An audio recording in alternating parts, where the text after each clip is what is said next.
Let's be honest, parenting can be messy and hard, but also so rewarding. In this podcast, we'll share all the ups and downs of parenthood, as well as share some of our favorite tips and tricks for parenting using both our experiences and expertise from our professional lives as a speech and language pathologist and teacher, but also our everyday lives as moms, just trying to balance it all. We're so glad you could join us.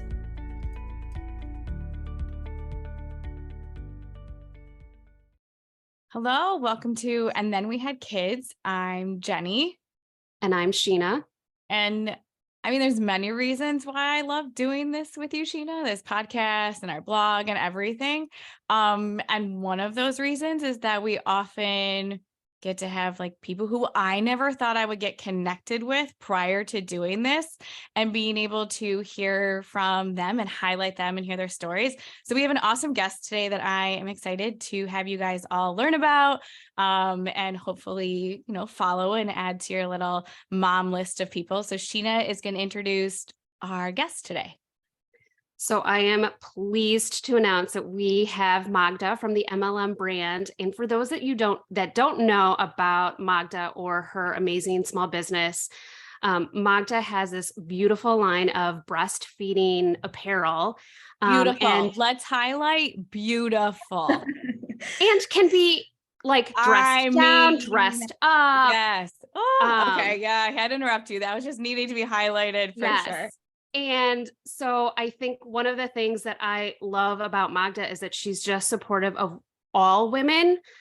So even though I never got to experience breastfeeding myself, having been a patient that underwent a mastectomy, I think I loved that Magda still supports all women, and I was privileged to be on Magda's mom blog series, even though, again, I was a mastectomy patient. I didn't need her apparel, but she just wanted to highlight the story around mastectomy patients and bringing some awareness to that piece as well, and moms that have different feeding journeys. Mm-hmm. So we got connected a few years ago. I think it was pre-pandemic, and have just stayed in touch via social media over the years.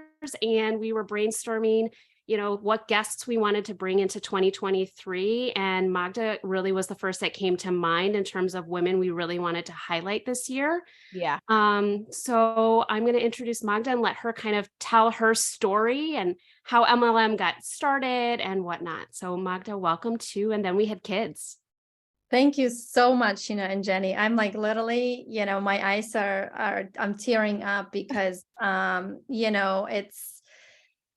so happy to be here. And I agree with everything you said. And I remember, how one of the things that when I started the brand, I really wanted to highlight different feeding journeys. And one of the things that I really, really love about the online space, social media, Instagram and TikTok, is really making the connections with people that we wouldn't otherwise get connected with.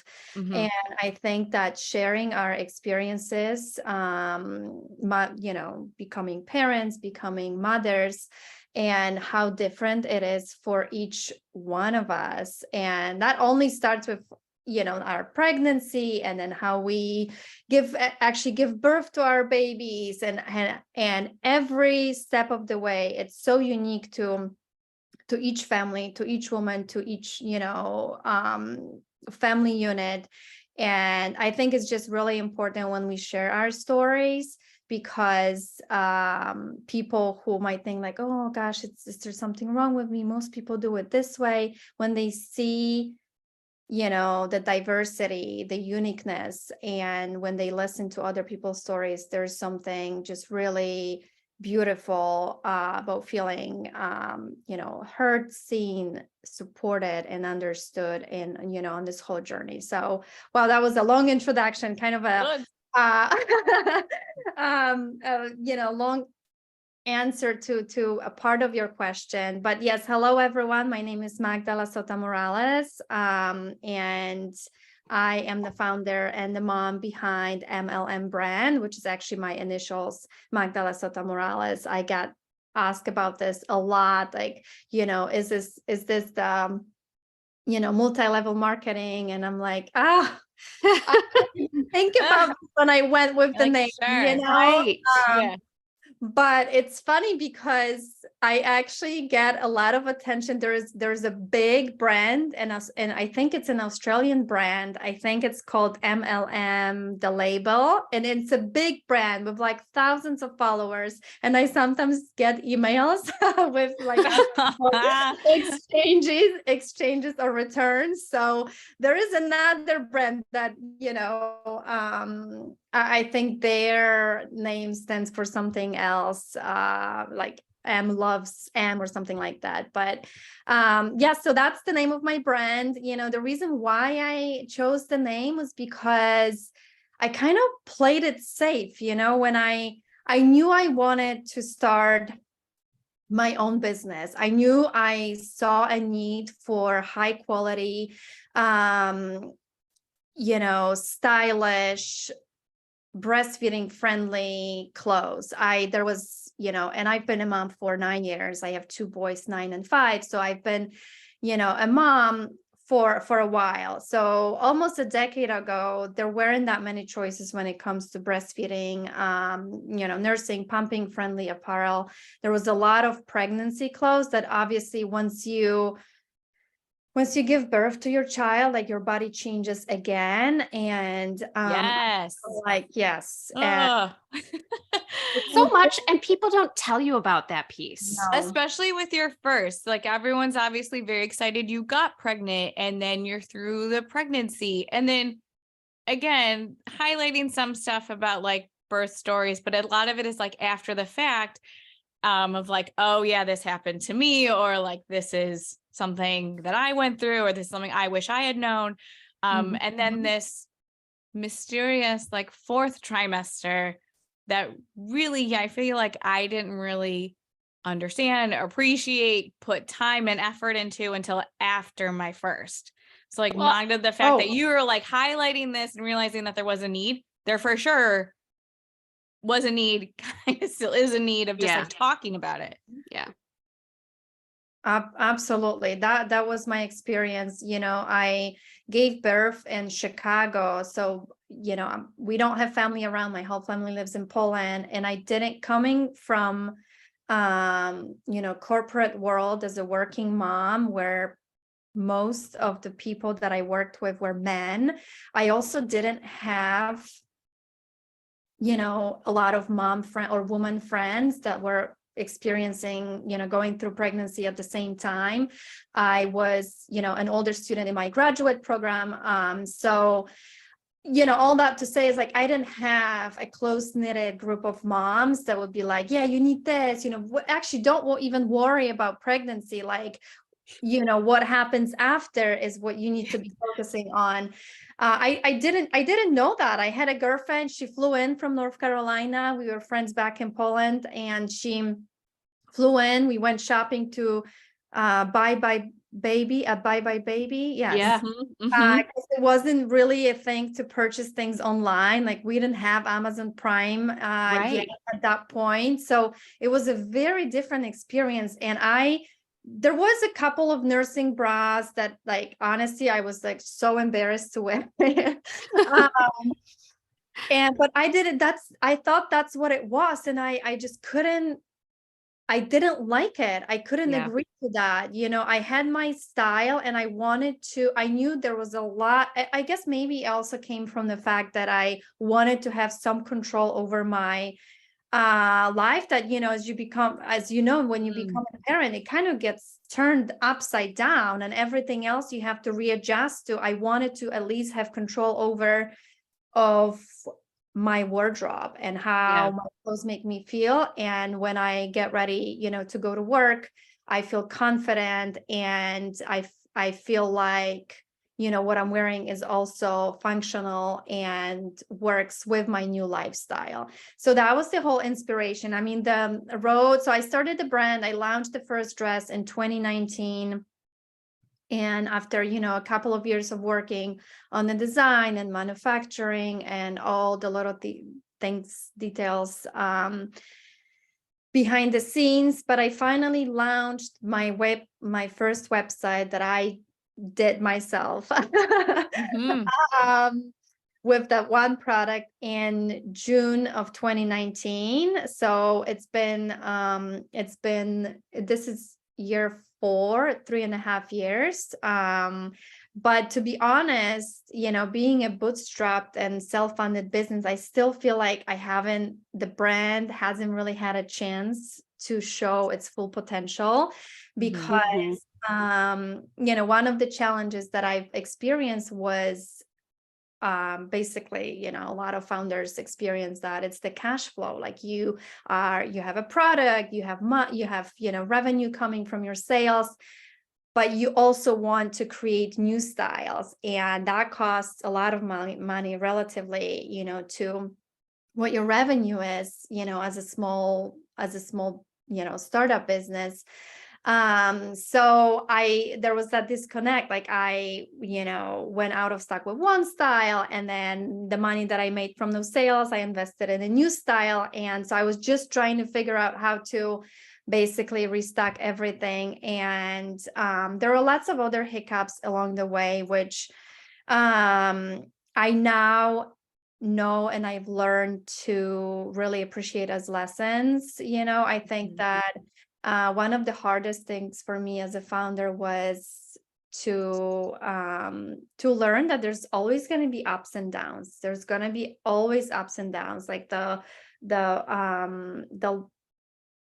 trajectory, it isn't always going up and growing and scaling. Like it goes up, and then the next month it kind of goes down. And I now share this piece of advice with other women, with other moms who started their own businesses, because I know how it feels. Feel like, oh my gosh, am I doing something wrong? What did I do? Like, let me look back at what I did, last month, that it was so fabulous. And now the progress seems to have slowed down, but it goes like that. And I think one of the most important lessons is that you just got to keep going. You got to keep going. I think that if you, still don't see growth or progress in the next few months, unless they're like seriously reasonable explanations, like I have seriously reasonable explanations for why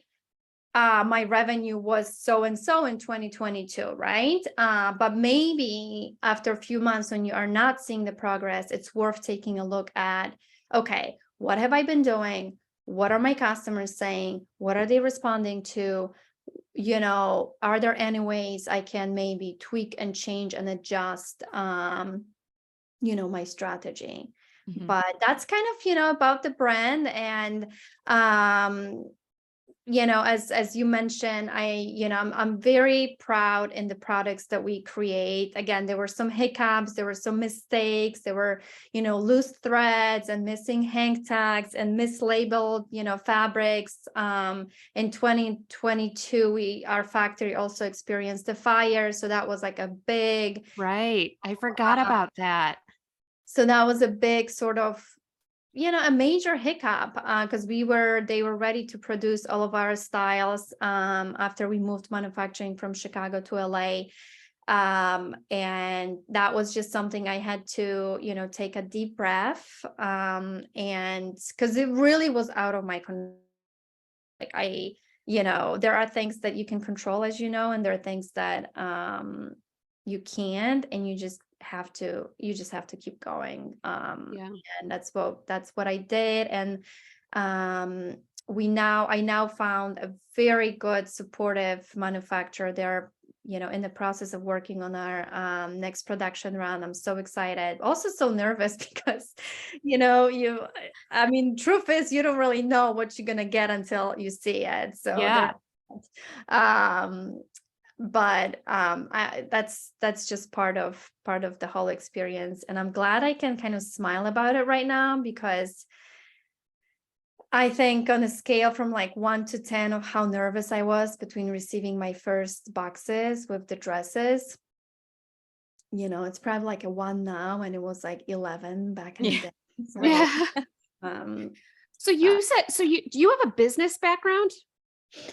I don't. Or did you have how did you even come up with like going into starting your own business and starting in fashion, like what's your Yeah. what was your background in? No, my background is not business. I have taken some business courses. It was more like business statistics because my background is political science and statistics. But I don't have business background, and I also don't have fashion background, other than I just always liked, high quality sort of pieces that you can mix and match. I think, my closet is very some people would say boring because I have like the same colors, but like everything goes with everything. So I really don't have to think twice, about what to wear. But no, I didn't come from that background. I really, and maybe it was just like very naive of me to like, sometimes I think that, but it's okay. This business is 100% mine. Yeah.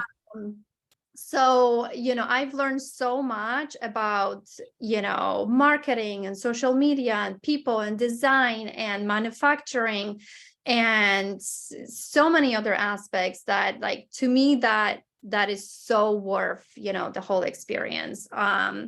But, my inspiration of why I kind of started looking outside of the traditional, 9 to 5 and the corporate world and working for someone else is because, as we mentioned, well, actually we didn't mention, that was before we started recording, but my husband has a very demanding career.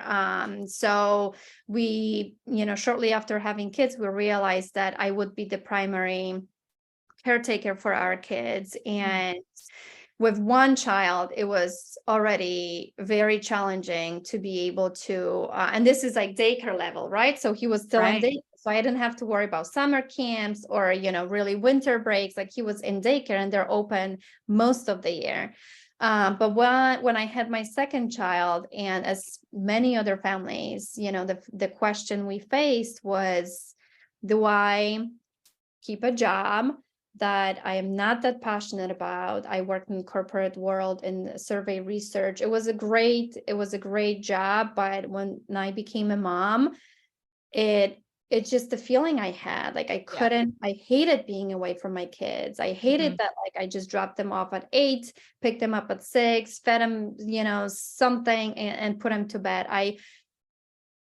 I felt very, very conflicted about what to do, especially, because now with 2 kids in daycare, most of my paycheck went into daycare costs. So I wasn't really, making money to contribute to family, and I didn't get to spend time with my children. And I know a lot of women and families face that unfortunate choice, because I think, I think of myself as privileged that I actually had the choice to choose. Was it hard? So hard. I don't know if I would do it again, because I don't know, being a stay-at-home mom and kind of seeing how the whole society looks down, like, okay, you're a stay-at-home mom, but what else do you do? Like, what do you actually do all day, It's a hard shift to that, especially you're coming from a job where you've like moved up, or like you feel like you're in a good spot, and you have things kind of settled, to then kind of like uplift. Totally. It's hard. And every family situation is unique. I think ours was such that we didn't have family around, and we didn't have sort of like the village. Like we just had to start building it. And so, that's the choice that I made. I also, growing up in Europe, I'm originally from Poland, and I grew up in very different sort of society and a different family where both of my parents worked, but there was a lot more support from the society when it comes to having a family, starting a family. And even like the postpartum care in Europe is just so different. We have family in Europe too. And I hear, like, we'll compare stories, and it's just amazing how supportive even just the postpartum care is for women out there.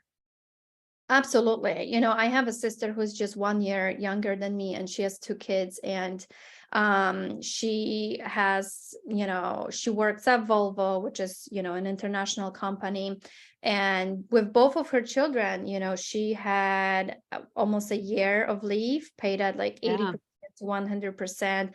And up until her kids were 2, she would still get an hour for breastfeeding during the workday, paid. Oh my gosh.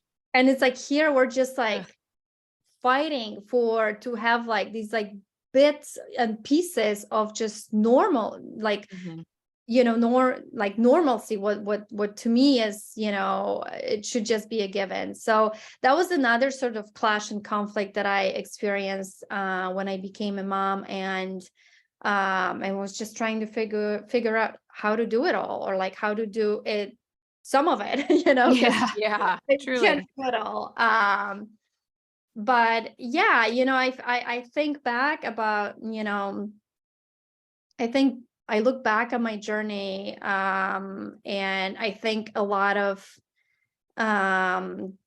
that started, you know, it was my internal battle. Like I felt like, um, I don't know, it's just like really hard to be a parent, a working parent, in the US. Yeah. And a lot of that just had to do with how I also thought about, you know, working parents. Like I saw my mom, she worked full time, but full time in Europe isn't like here, like you're done at 3, you know. So, Yeah. Oh, it should be. or it was back in Yeah. the day, you know, it's different now. Like I know things Right. changed, but you know, here full, like the earliest I would get home was 6. And like, what can you do at 6? Yeah. So I've come a long way in just sort of changing the narrative and changing the dialogue in my own head of what I Mhm. thought my contribution was. I think, you know, one of the most difficult conversations I had to have were with my husband about the traditional gender roles within the home. Like if he's bringing income now, still as a, you know, as a fellow, it isn't really much income, but we had to have these conversations about the value that I provide for the family, Mhm. which is, you know, largely unpaid, and Mhm. what he brings. And I think those were one of the most difficult conversations like we've ever had to have as a family. And I know a lot of women, a lot of moms go through that, you know, as well. Yeah. So not having that experience, sort of like the background in business and fashion design, how did you start to create all of these connections that have helped you get your business to where it is now?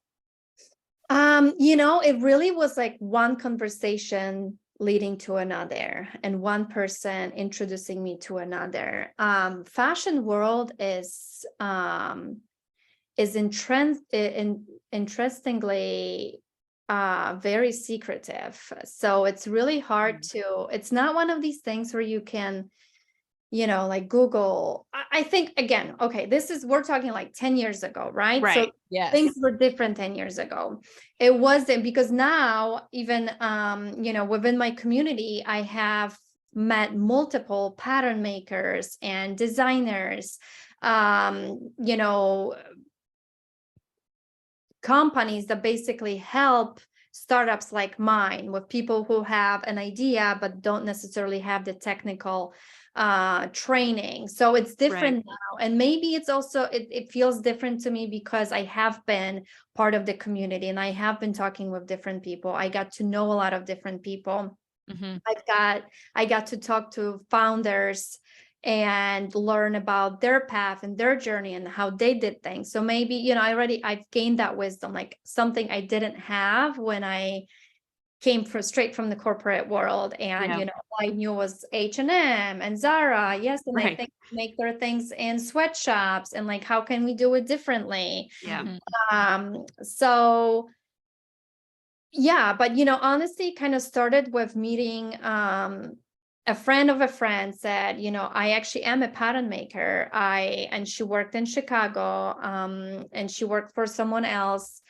And so she kind of gave me my first contacts, and that's kind of how it started. I then got connected with my first manufacturer and was so close to launching the dress, but I also realized I didn't speak the same language, the technical language. So that was a barrier. So I ended up hiring a creative design studio to really help me bring, finalize the design and launch it and have it produced at a large manufacturer in Chicago.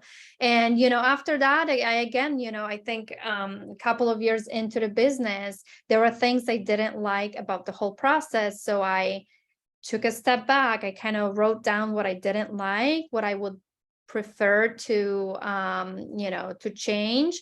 And I started to have conversations with other founders in the industry and learn from them how they are doing, what that process looks like for them, from like, oh, I have this idea for this dress.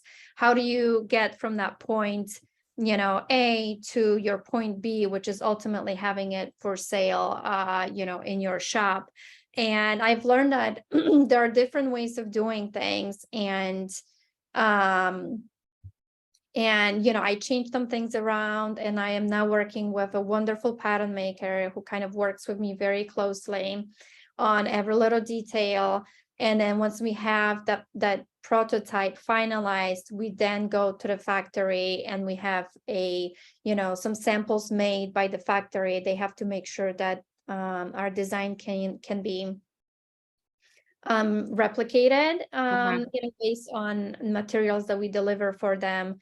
And then it's a long process. And if there's something off or something needs to be changed, then we kind of go back to the drawing board, and we start all over again, which I think a lot of people don't realize, that it's such a multi-step process. Yeah, it sounds so interesting. And I think it's so inspiring to hear you talk about it, because you're someone that you didn't get a degree in business or fashion design, yet here you are with a successful business. And I think there's so many times that we as moms or we as women have these ideas, and that self-doubt just keeps talking, right? And you can't ignore it. And so it's like, how do you ignore it and just take that first step and see what comes of it? I think honestly, that is the number one barrier to, and really something that like happens to me, also it definitely happened to me. And I'm a person who, I'm an overthinker.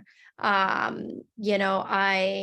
overanalyze things. I am the worst case scenario person. Like, I'm sorry, I am, like if my kid is going down on the skateboard, like on the snowboard, like, I'm not going to tell you what I see, Yep. Yes. We're also our own worst critic. Yes, absolutely. But I think that there comes a point where, and for me, it's also, I learn a lot from reading and stalking other brands and looking at other people's work and reading and, honestly, learning from other brands. So for example, one of the things that I always remind myself is that my favorite brands, the brands that I love, that I buy from, they've been around for a decade. They've been around for 15 years. And I've just found out about them, a couple of years ago, or maybe 3 years ago. And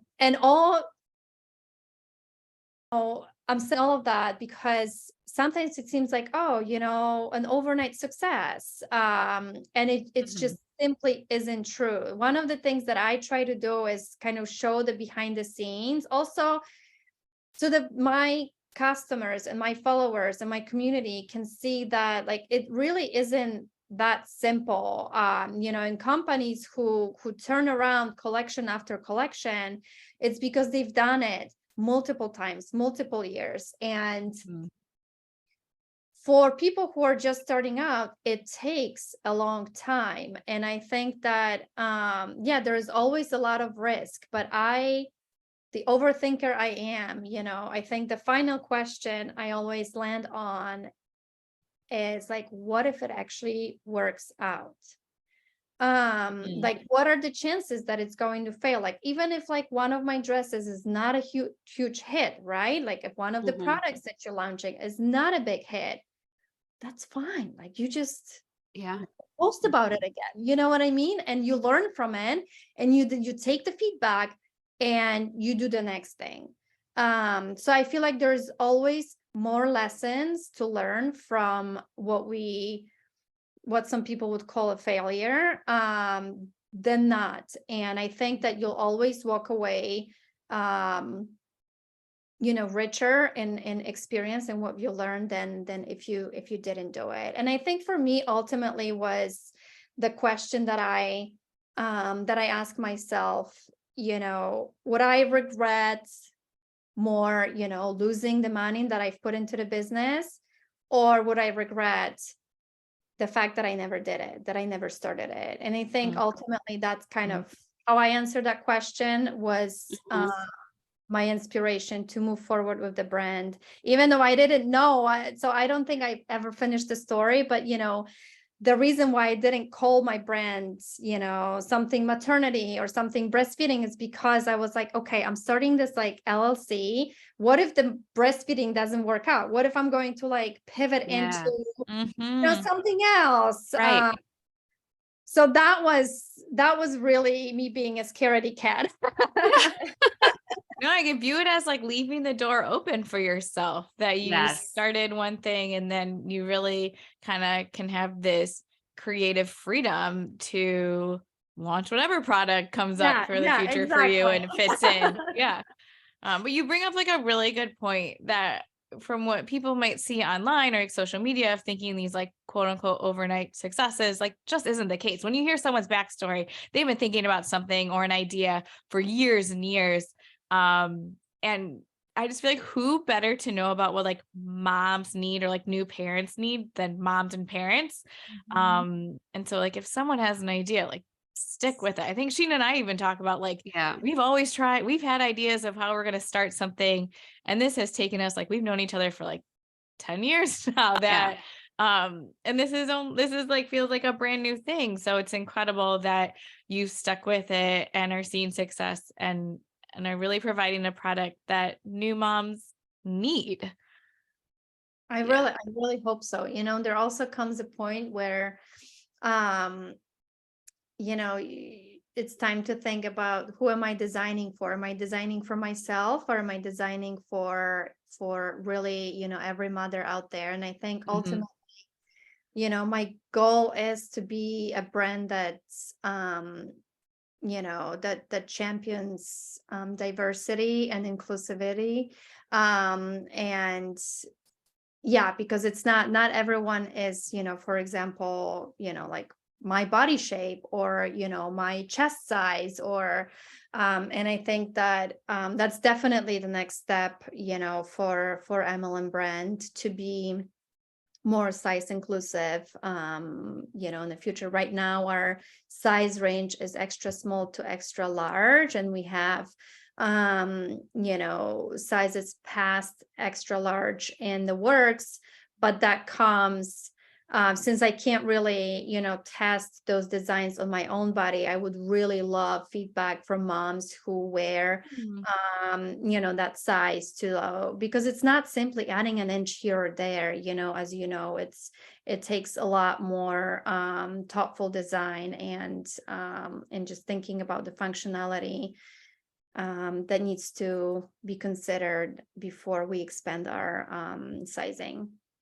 And I think that's one of the things like I really appreciate about your business, is the value you put into your customer feedback, right? Like when you're trialing new designs and different prototypes, is you're putting it out there to see, is this going to resonate with people? Is this what works for people? Is this what they're looking for? And you take that feedback to help kind of guide some of those decisions. So yeah, absolutely. I honestly don't even know how, I think that's really the beauty of having such a wonderful community of moms who are so willing and just really so they see the need, they want the the product for that will make their breastfeeding journey, better. And I think that there's a few other people, online, a few other designers out there that I so look up to, because they're just amazing at incorporating the feedback from our community into their designs, because ultimately it is, the moms that we are designing for. And, my mission is to improve breastfeeding friendly apparel for every mom out there. Great. So you've hinted a little bit at some things to come for MLM Brand, but it's January. It's the beginning of the year. What can we look forward to? Or can you talk about too, like the products that you do have or that you started with, and then like what's next? Yes. So I thought 2022 was going to be our huge year. That wasn't it. I think it was the year for me to really take a look at the processes that I have in place in terms of relationships with my pattern maker, our factory, and how the design process happens at every step of the way. And then we experienced the fire, so that really gave me additional time to finalize the design. So I think 2023, and I'm like crossing my fingers that it really is going to be an amazing year in terms of sales, or not even sales, but like having a product to sell and to show moms, as opposed to driving traffic, to our website and then there like being nothing. Yeah. Yeah. So I really hope that that's what 2023, is going to be for us. At the moment, we will have 4 products, 3 dresses, and 1 top that I know for sure we will have in 2023. I have a few other things in the works, but I don't know if they're going to be available in 2023. I want to add some colors to our collection for some styles. But funny thing is, and I'm sure you see it on Instagram, moms are always asking for color options. Oh, why don't you add this and that? Yeah. But the bottom line is the black is always the best seller. And maybe in the future when I'm bigger, I will consider adding some more colors, but I think that I will just stick with black for now. I think the tier dress, the flowy dress, I will add the natural linen color because I think that's just such a beautiful, color for that fabric. But I think that will be the extent of it. I think our core collection is going to be, black with the 4 products. I have this top that I've worked on earlier in 2022 that had that I'm also, thinking about bringing in 2023, but I'm not, again, we'll just have to see, how everything goes. Yeah.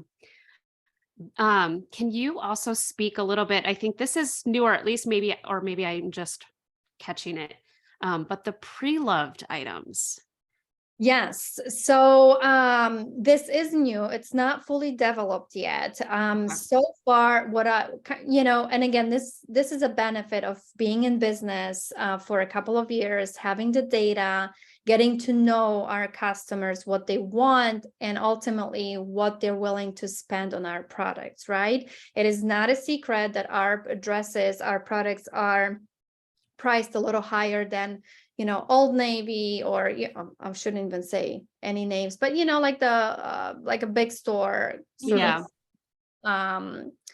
name brands. And there are many reasons why, right? Like everything we make is made in the United States. We exactly know what factory, who made our clothes, where, how. I don't know how much they were paid, but I know they were paid a fair wage, and they absolutely look, happy and really engaged, in the whole process. They are valued, at their work, and that's really important. Like when I go to our factory, the new factory here in LA, and I see how involved the whole team is into making our garment, it like literally brings tears to my eyes, because that's exactly what I wanted, for our dresses. So that's one of the reasons why our garments are priced higher than others. Also, the materials that we use are, now our fabric is made in LA and everything is sourced locally. So we support, all local businesses, from zippers to, through fabric and hang tags, everything. And so that is also more expensive than having something shipped from overseas. That said, I do realize that, there are moms, and I get messages from moms who would love to have our dresses, but that's not in their budget, at least for now. And so one of the ideas that I actually saw mom here from California reselling her dress on Facebook, reselling or, giving away or something like that. Yeah. And so that kind of gave me an idea to, perhaps, start a program. A lot of brands do that, where you can, moms can ship their dresses, their garments back once they're done breastfeeding. And it's not fully, launched yet, because I have to figure out the details. I've tried to ask the community, and it seems like moms would like to have more of a resale option on our website, Yeah. but that comes just a lot more, logistics and things to manage that I don't think that I have the bandwidth to do, at this point, with everything I have to do for the business. I also see an option where brands offer like $25 off future order, which for a small shop like mine, that might not be as enticing. So I haven't figured out the part where, moms who are done breastfeeding can ship the dresses to us, but I always have a few dresses that were either used for a photo shoot or were sent to an influencer, and for example, they picked a different size or something like that. There are sometimes some returns that will have deodorant marks or some, cat hair or just like don't smell, Yeah. don't smell as they should, if that makes sense. So I always clean the dresses and steam and press and really make them look, they're brand new dresses. It's just someone Right. wasn't as careful. It's like if my 6-year-old tried their pants off, or Yeah. out, and so these kind of dresses, I call them pre-loved dresses. These are dresses that I wouldn't be able to sell at a full price, so then Right. we sort of mark them down at like below 50%, and those have been a huge hit. I mean, I am telling you, so much interest, but more than the revenue that I receive from these dresses, to me, the message that I see from my customers is that they want lower prices. So that's also something that I'm thinking about, as we grow, as something, for MLM Brand for the future. Because I think that every mom deserves to feel beautiful, confident, and have clothing that, that makes her feel good. And I don't, I think that,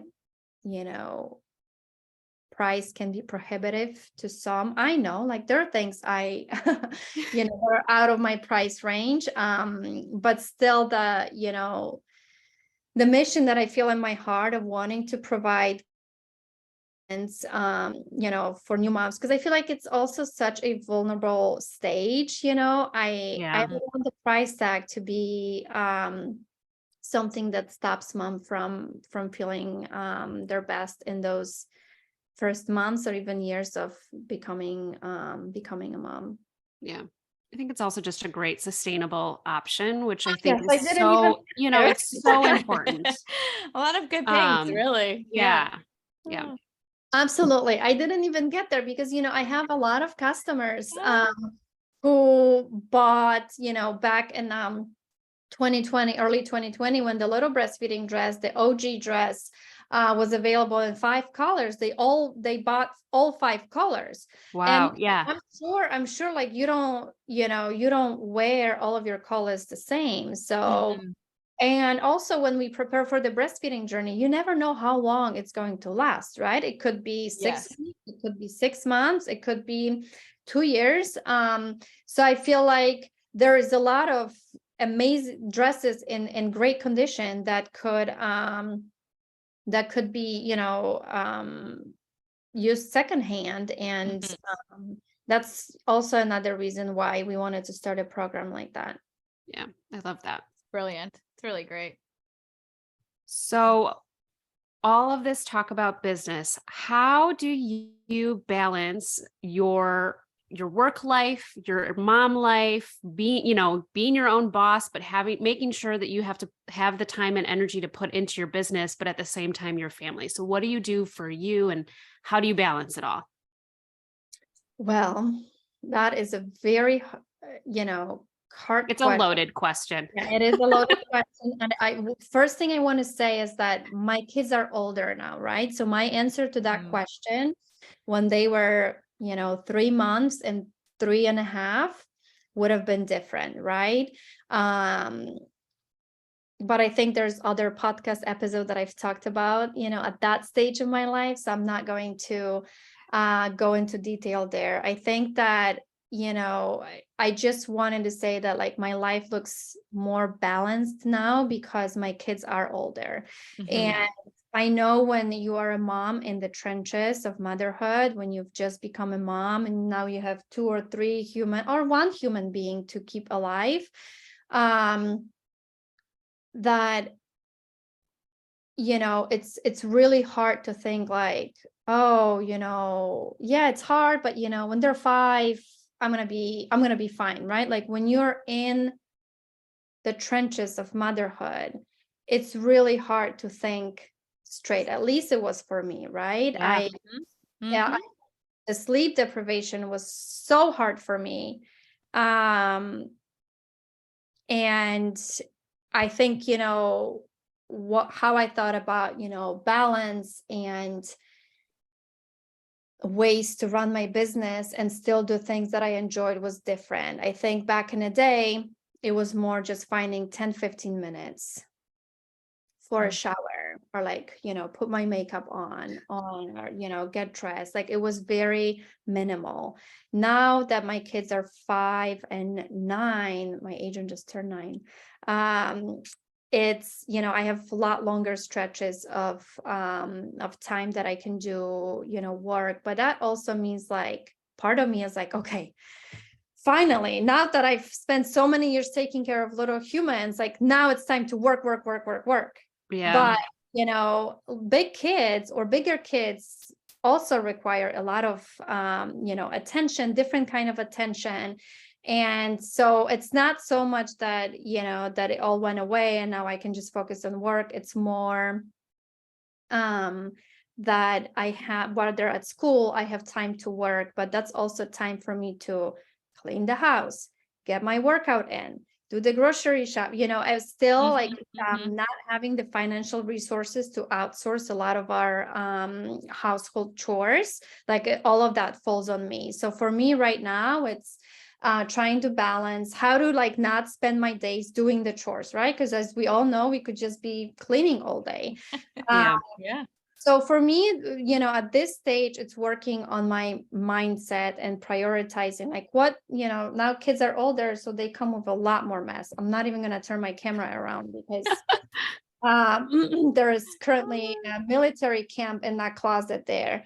Um, so it's different, but I feel like in one of the wonderful ways I've grown as a mother is changing my mindset, right? Not every corner of the house has to be perfectly clean. Like my bedroom is off limits, right? It always, my kids sometimes say like, oh, I wish my room was so clean like yours. Well, go and do it. But so not every space will be, spotless and clean, but I've learned that I have to have something aesthetically pleasing to look at least. Yeah. the house. Not every meal is going to be, home cooked. If I get to cook, I'm going to cook for my kids tonight because I have this whole day open to me. Not every meal is going to be, cooked by me from scratch. It is unrealistic. And so I think that's the way how I kind of grew and how I try to like balance everything. It really changing my mindset and prioritizing things that are really important. So there are some weeks that are very busy at work when, right now, when we're doing production and we're in constant communication with our factory, there's, the linen fabric, the pieces of it were, discolored, and it's, me driving kind of back and forth and delivering this and that. And, then there was a winter break when the kids were 3 weeks at home. I knew there won't be much, busy work done, but I will be present with my kids. So I think that like, the point that I'm trying to make is that really changes with every season of motherhood. But one of the things that I've learned now that being mom almost for a decade is that you kind of have to figure out like what's important for you in that particular stage of motherhood, whether it means, slowing down and downshifting your career, focusing more on your kids, or pivoting completely. Whatever it is that works for you and your family is what really matters. And yeah, I don't know if there's a lot, balance. I think there's just more time where I get to do things that I love. After this, I'm going to go for a walk at the beach, but it's just like one day a month, right? It was so hard for us to even schedule this time to talk. Right.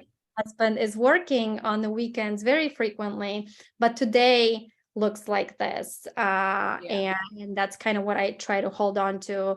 And, when it's time to focus on work. But when my kids are around, I focus on my kids because I try to do it both. And I am just not one of these parents that can, juggle the Instagram lives and Right. shooting with Nerf guns. I'm just not. So I love that.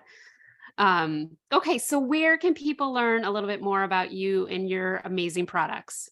Oh, yes. Thank you so much. So our website, it's MLM Brand, and then Instagram is, the same at MLM Brand _ and that's kind of primarily where you can find me. And I try to show my face, a little more on Instagram, and yeah, so come say hi. And if there are any questions, I'm always on the other side of DMs. Yeah, I feel like you being on your stories adds like an incredible personal touch to your already personal like brand. So yeah, so if you're not following her after this, everybody should be following her. Yeah, she's just a really refreshing mom to follow. I think it makes you feel like a person. Like it's a nice way to connect with you and your brand, not just the brand. Thank you. Yeah, I think, it's kind of, it can be tricky sometimes to figure out, because like, what if people don't like you as a person? You know what I mean? But at the same time, it's like right now, I don't have a choice. Like I am the team, Right. So I just try to be myself. And I often get messages, it's like, oh, where's your accent from? So then like the whole, I am 50% Polish. I am like 14% Polish. So then we have a whole conversation. It's really fun. But I also feel like, and I don't know about you ladies, I feel like Instagram has become, I feel like people are just kind of bored and scrolling and not really engaging. So then I'm like, oh, what did did I say something? Like nobody even sent the heart, Yeah. it's a nonstop, mind game.